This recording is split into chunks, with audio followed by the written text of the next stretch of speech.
When I say time management, what normally comes to mind? I'm imagining things like diaries and calendars and apps, and all of that stuff is really important. And actually, I have another video that I have just done that is all about that sort of thing. You can have a look at it here when you finish watching this video, or just have a look on my channel, which if you subscribe, you can easily find. But all of that stuff is somewhat useless and ineffective if you're not doing this step first, if you're not taking a step back, and before you worry about managing your time and organizing yourself, you need to worry about managing your energy. Ironically, as I was saying that, my camera ran out of battery. Thankfully, I have blackout batteries, which we don't have as ourselves. So this is why we need to manage your energy. So we don't run out of power. Okay, let's get going. So, as I was saying, if we want to be effective and efficient and run a well-oiled business and a nice, happy, energized, calm, organized life, we need to manage our energy first and foremost before we worry about apps and strategies and hacks. Okay? All of those things are great, but your energy is the foundation from which all of these things will emerge. Basically, if we don't have consistent energy levels, we're going to struggle to get things done on time or at all. Before we dive into the meat of this video, I just want to quickly mention that I have a live workshop on how to effectively manage your time, energy, and attention for creative business owners coming up inside the Thriver Circle, my membership community for makers. You can find out more about that, thrivercircle.com, to join the membership. And I'll talk about more of the details at the end of the video. So if you're curious, hang on for that. It is at the end of July 2021, but if you're watching this later, the recording will be there inside the membership, as are all the recordings of past workshops I have done. All right, let's keep going. So I'm going to be sharing 5 ways that I personally manage my energy in order to stay calm, happy, and productive in this video. Now, this is not an exhaustive list. This is just some of the ways I manage my energy. But I wanted to share these 5 because they are incredibly important to me personally. They're things that I have discovered over the years work really well for me and have enabled me to successfully run 2 full-time businesses and be fully self-employed for over a decade now, and also have plenty of free time to do all the other things that I want to do with my life. Number 1, I don't drink coffee or use caffeine. Now, hold on here, hang with me. I know I've talked about this in a previous video where I talked about ways that I stay healthy. I kind of discussed why, and I'm curious, if you're interested, I'd be happy to do a whole video on caffeine and why I don't use it myself and why I stopped using it in the first place, because like all of you probably, I've been drinking tea and coffee since I was a little kid. Here in Australia, tea is really, really common, or especially when I was a kid, coffee wasn't really a big thing, except like that stuff that's instant. So, you drink tea from when you're little and you don't really know what you're like without caffeine because you've pretty much been caffeinated your entire life. So I tried to stop it for a period of time. Basically, long story short, I was suffering from anxiety, and that was just one of the things I'm like, well, it's a stimulant. Maybe I should remove it from my life and see what happens. And frankly, it was amazing. And it made a huge difference to me, removing that from my body, from my diet. And I don't use caffeine anymore. I try to avoid it as much as possible. The only time I would have any would be maybe in a decaf coffee or a little bit of dark chocolate here and there. But I avoid caffeinated beverages, like properly caffeinated beverages. And honestly, my energy levels have been so much better since giving up caffeine because I don't have those weird dips and valleys that I used to have, like that slump in the mid-afternoon where you'd be like, I'm about to fall asleep.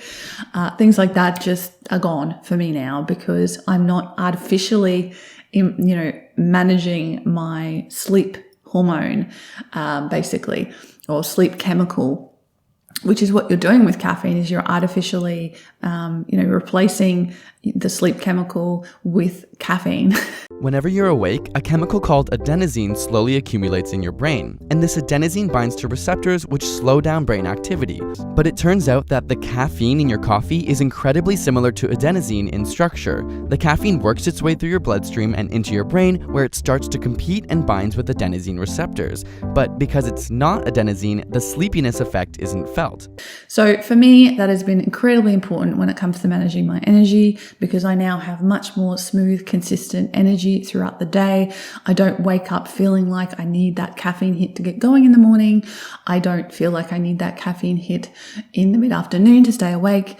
And I don't have the anxiety that caffeine did create in my system, which I didn't even realize it was creating in my system. So that has been a game changer for me. And I do encourage other people to experiment with it, for a period of time.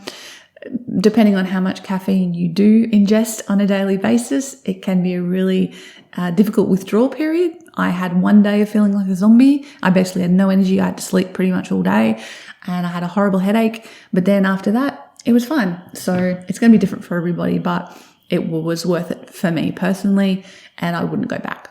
Now, number 2 is very strongly correlated and related to this, which is getting enough sleep. If you're not getting enough sleep, you're going to be more and more tempted to use something like caffeine in order to stay awake and be, effective and get stuff done. So for me, getting enough sleep has been really, really important. I was a really good sleeper when I was younger. It's getting harder as I'm getting older to get good quality sleep for numerous, reasons, age, hormones, all of that stuff messes a little bit with your sleep system. But I'm pretty good at it. I have good sleep hygiene. I go to bed usually by 9:30 every night, and then I wake up naturally the next morning, which I'm lucky enough to do because I set my own schedule, so I don't have to set an alarm to wake up. My body wakes up when it's ready, and I get, on a good night, I'll get between 8 and 9 hours sleep, which is what I've always needed. I've always been a big sleeper. I've always needed a lot of sleep to function. So you may differ. Some people only need, 6 or 7 hours sleep a night. But for me, that has been really, really important, is getting enough sleep. I'm also one of those people who always wakes up in the night at least once, and, but I usually fall back asleep. And I've developed lots of ways to help me relax if I am stressed or anxious. Things like watching ASMR videos, listening to meditations, relaxations, and just, keeping away from those bright screens before bed, all of those sorts of things I'm sure you've heard of before. But sleep is the second thing, and it is so incredibly important, because without sleep, your body can't repair itself, your brain can't reset itself, and you're going to just find you drag and drag. And we all know that, like, missing a night's sleep is just like being jet lagged, which is a horrible feeling and something definitely that I try to avoid in my life. The third thing I personally do to manage my energy is daily exercise, or almost daily exercise. So I am quite active. I'm a swimmer. I do strength training. I do yoga. I play softball in the summer. I love to walk and hike. So I've just over the years developed and discovered exercises that I enjoy and that work for me. Like, I've tried running many times. It's not for me. Don't like it. Hurts my body. Don't see the point. But for you, it might be perfect. Or you might love cycling, or you might love skiing. Whatever it is that you can do regularly, doesn't matter. As long as you have that balance of cardio, strength, and flexibility, mobility. And so for me, all of those things combined work really well. And they fluctuate over the month. And, I try to go for a walk most days for about an hour. And then I do, some sort of other exercise, maybe 5 or 6 days a week, a couple of days of strength training, a couple of days of swimming, some yoga in there as well. And all of that together means that I keep not only my body strong and feeling healthy, but my brain. For me, learning how exercise affected my brain and my mental health was a game changer, like a complete game changer. Before then, I was like, oh yeah, I need to exercise, keep my body fit, blah, blah. For sure. That's important. Don't get me wrong. Really important. But I was always more motivated by my mental health and my, my ability to do mental work. So when I really learned about how powerful exercise was to keep my brain healthy and active and alert, it really helped me and motivated me and got me into the habit of exercise.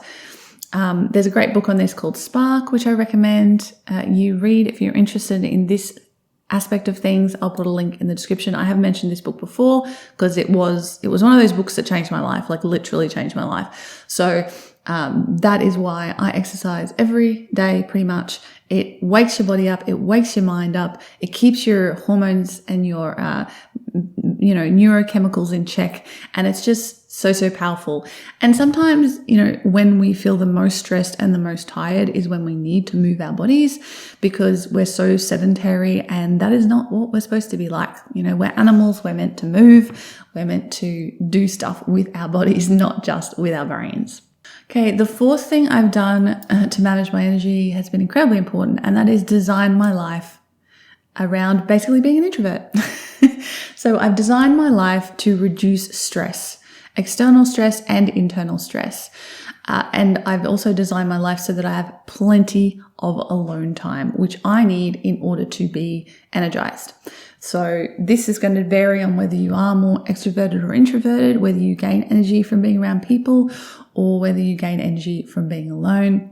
I definitely, I love being on stage. That is energizing to me, but actually talking in groups with people I don't know, like small talk, meeting new people, I find incredibly draining. So I usually minimize that in my life.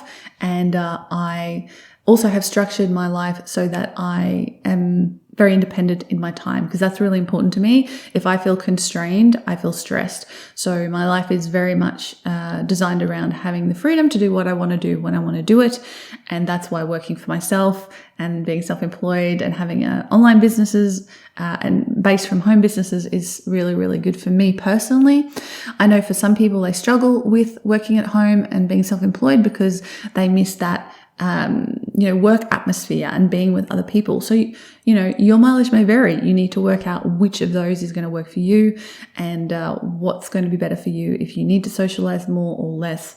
And it's not just about the socialization aspect. For me, weeks are for working, weekends are for relaxing and socializing. So most of my friends live, like an hour away from me. So we have to make an effort to get together. And so we do that on weekends, which is great.